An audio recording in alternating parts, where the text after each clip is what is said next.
Welcome back to Your Real Estate Matters. I'm Ryan Anderson with the Anderson Group here in Denver, Colorado. And today I wanted to share a common question which a lot of our clients have is, should I get more house with less yard, so big house, small yard, or should I get a big yard with a small house?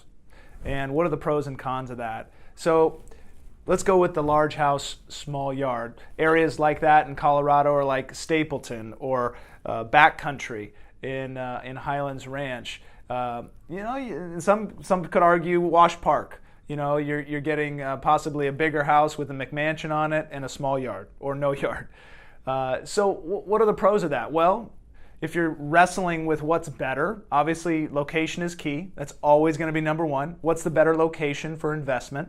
But once you're past that, having a large house, you get to have more entertainment space. So a lot of people buy large houses with small backyards because they like to entertain inside.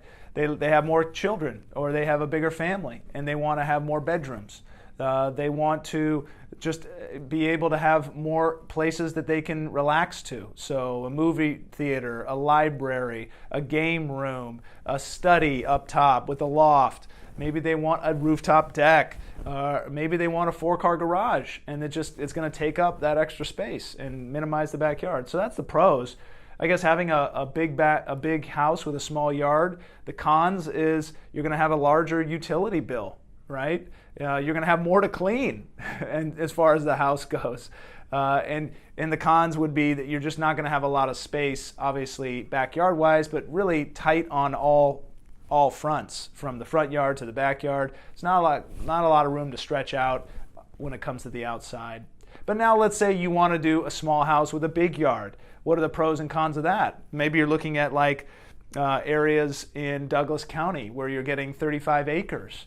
In Perdera, or you're looking in Castle Rock, or you're looking in Centennial with some of these that you're getting an acre, or Cherry Hills where you can get a small house but have an acre or 2 acres.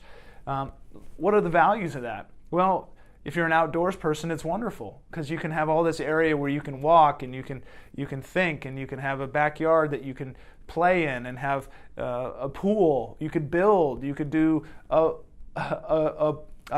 clubhouse. You could have another secondary, which isn't very common in Colorado, but like a carriage house, possibly. More fun space to build forts. Those are some of the pros. And privacy as well. You have more space in between you and the other neighbors, so you have more privacy if that's important to you. And one of the pros is there's less to update, less to clean in the house if you have a smaller house. It's more manageable. So the converse of that is the cons of having a small house with a big yard, a lot more landscaping to take care of, sprinkler problems that could happen, right? Fencing that needs to be constantly maintained year over year, making sure that you're keeping up with the growth of the backyard. But for some people that's fun. Maybe a con would be that you've got the inside of the house has less to maintain, yes, but you don't feel like you have enough space. And so it does feel a little bit tight. So that'll be a con. The utility bills will be less, but your ability to accommodate more people in the property, less entertainment space would be not as much. So everything would have to be outside. So you do most of your entertaining in the summer months. Those are just some ideas. But so buying a house and selling a house, it's all about thinking through these ideas and what's going to be the best fit for you. Which neighborhood in Denver, in the surrounding areas, is going to be the best fit for you. And we tend to think of ourselves as good at that, really good at that, and helping you walk through each of that thought process for your family and for yourself and your personal enjoyment.